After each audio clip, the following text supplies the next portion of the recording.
أعوذ بالله من الشيطان الرجيم بسم الله الرحمن الرحيم المقدمة الجزری باب المخارج شعر نمبر 17 18 19 پر انشاءاللہ د الله په توفیق سره وایو متوجه شئ.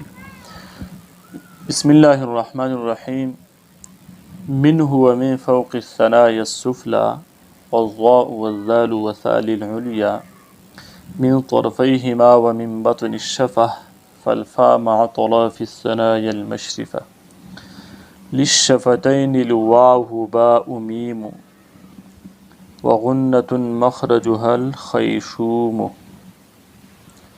منه يعني د طرف لساننا ومن فوق الثنايا السفلى و د ثنايا السفلى د برکنارونا والضاء والذال وثا او زوا زال سا للعليا د ثنايا عليونا ادا کی من طرفيهما يعني د اطراف د ثنايا عليو او طرف لساننا ومن بطن الشفه او د شونډې د خېټې نه فالفا فس ادا کیږي فا مع طراف الثنايا المشرفه سره د کنارو د ثنايا عليونا للشفتين الواو باء ميم او د دواړه شونډونه واو با او میم ادا کیږي وغنة او غنه مخرجها الخيشوم چې مخرج د هغې خیشوم دی. شعر نمبر 17 کې د حروف صفیر مخرج بیانېږي په 16 نمبر شعر په آخري حصہ کې والصفیر مستقل ذکر شوی خو مال تفریخ ما دا ویډیو چې د تعلق د 17 نمبر شعر سره دی نو د هغې کې به د تذکیره وکړو. دا اصل کې جزری چې والصفیر مستقل منه ومن فوق الثنايا السفلى او حروف صفیر ادا کیږي د طرف لسان نه او د ثنايا عليا د ثنايا السفلى د برکنارونه. نو په دې منه کې چې راکم ضمیر دی نو دا راجع دی طرف لسان ته دا راجع دی طرف لسان ته او د ثنايا السفلى د برکنارو ده سره د اتصال د ثنايا عليونا ردینا حروفی صفیر ادا کیږي. حروفی صفیر تاسو ته بیان دي صاد ز او سین ته ویل کیږي. په دې کې شپېلی شان आवाज او صفت موجود دی د وجې د حروفی صفیر ویل کیږي. والضاء والذال وثال للعليا او زوا زال او سا ادا کیږي د ثنايا عليونا من طرفيهما یعنی د اطراف د ثنايا عليا او د طرف لسان نه په من طرفیه کې ما چې دا کوم من د نو دا من بیانیه دی او په معنی د یعنی راځي او طرفیه ما دا اصل کې داسې و چې تخرج من طرف اللسان ومن طرف الثنايا العليا چې زوا زال او سا ادا کیږي د طرف لسان نه او د ثنايا عليا د کنارونه او د ثنايا عليا د کنارونه او دې ته ویل کی حروفی مزلقه حروفی مزلقه ځکه چې دا په اسانۍ سره ادا کیدونکي حروف دي په تیزی او په اسانۍ سره ادا کیدونکي حروف دي. بیا ومن بطن الشفه فالفا او د شونډې د خېټې نه فالفا پس فا ادا کینو فالفا اصل کې دی فیخرج الفا مطلب ادا کیږي فا مطلب ادا کیږي فا ردی وجه موږ معنا د ادا کېدو وکړه چې پس ادا کیږي فا فالفا په اصل کې شی فیخرج الفا پس ادا کیږي فا مع طراف الثنايا المشرفه سره د کنارو د ثنايا عليونا سره د کنارو د ثنايا عليونا. نو من بطن الشفه او د ځای چې کوم شروع شوی د فالفا مع اطراف الثنايا المشرفه نو په دې کې د فا مخرج بیان شو چې د ثنايا عليا کنارې چې کله د لاندې شونډې د خېټې سره ټکراو شي نو دینه فا ادا کیږي. نو دلته کې معترضین بیا اعتراض کوي چې مم دلته کې حساب د شونډې ذکر شوی د خلاندې یا باندې تذکره پکې نه ده شوی نو بیا تاسو څنګه چې کوم د لاندې شونډه مطلب واخیسته او باندې شونډه مطلب وانخیسته نو د جواب بیا علما دا کوي چې دویم شعر په دې بند کې چې کوم الثنايا المشرفه ذکر شوی ثنايا عليا ذکر شوی المشرفه دلته کې په معنی د عليا ده. نو ثنايا عليا چې شونډه خېټې سره ټکراویږي نو صرف لاندې شونډه کې دی شي ثنايا عليا کنارې صرف د لاندې شونډې د خېټې سره ټکراوي دی شو د حروف ادا کېدل ممکن دي د بره شونډې د خېټې سره نشي ټکراوی دی او دغه نه بیا حرف ادا کېدل هم ناممکن دي. نو دې وجې نه دلته کې منګه د بطن الشفه نه مراد لاندې شونډه واخیسته چې په دې لاندې پر دویم بند کې اوسه د ثنایا علیا تذکره شوي چې ثنایا علیا د شونډې خېټې سره ټکراو شي.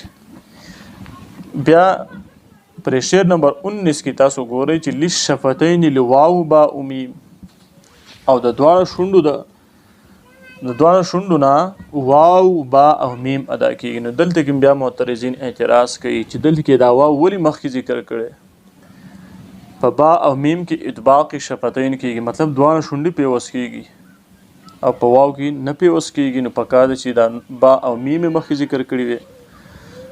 نو النفحة العنبریه د دې جواب داسې کوي چې دا نور چې کوم حروف ذکر کېدل نو په دې کې اکثرو کې شونډې کولاویږي او د واو په ادا کېدو کې هم شونډې کولاویږي، شونډې نسبتاً کولاوي ګول وي. د دې وجه نه امام جزری رحمه الله ډېر ښایسته نسبت قایم کړی، اگر که معترضین اعتراض کوي چې د نور حروفو سره د دې واو نسبت سوا دی په مقابله د با او میم کې، ځکه چې په نورو حروفو کې هم شونډې کولاویږي او په واو کې هم کولاویږي. د دې وجه نه امام جزری رحمه الله دلته کې واو مخکې ذکر کو او با او میم وروسته ذکر کړه. نو په واو کې شونډې ګول کېږي، د شونډې ګول کېدنه مکمل ګول کېدونه ادا کېږي، یا د شونډې د ګول کېدونه ادا کېږي. او با چې کوم دی او با او میم کې اطباقي شفتین ادا کېږي، مطلب د شونډې د پیوس کېدلو نه.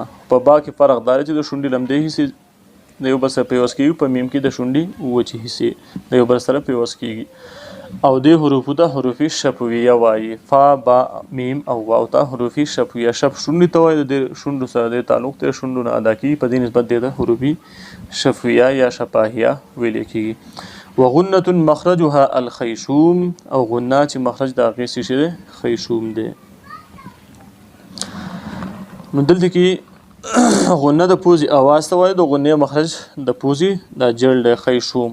مخرجها په اخر کې چې کوم ها ذکر شوی دا ضمیر دی چې راجع دی چاته؟ غنې ته ته. چاته راجع دی؟ غنې ته ته، چې د غنې مخرج خیشوم دی. خیشوم د پوزې د ډټ ته ویل کېږي، د دې نه چې کوم آواز اوزي چې سړی خوله بند کړي، یعنې داسې قسم آواز دی ته غنې آواز ویل کېږي. نو بیا دلته معترضین دا هم اعتراض کوي چې دلته کې غنه خو صفت دی، نو چې دې مخرج ذکر شو نو بیا د نور صفاتو مخارج ولنه ذکر کېده. نو علما دې دا جواب کوي چې نور چې کوم صفات دي نو د هغه صفاتو د مخارجو تعلق د خپل مخرج سره وي. د کوم مخرج نه چې حرف ادا کړي د هم د اق مخرج سره د صفات هم تعلق وي. خو غنه داسې یو صفت دی چې د تعلق د خپل مخرج سره نشته، بلکې د تعلق د یو جدا ځای سره او د یو جدا مخرج سره دی چې هغې ته خیشوم ویل کېږي، هغې ته څه ویل کېږي؟ خیشوم ورته ویل کېږي. د دې وجې نه دلته کې د غنې لپاره د جدا مخرج تذکره وشوله. انشاءالله زه امید ساتم چې دا سبق به یاد شوی وي. منه یعنی حروف صفیر ادا کېږي، منه د طرف لسان نه، و من فوق الثنایا السفلی او د ثنایا سفلی د برکې نارونه، والضاء والذال وثال العلیا او ضا ذال او سا د ثنایا علیاونه ادا کېږي.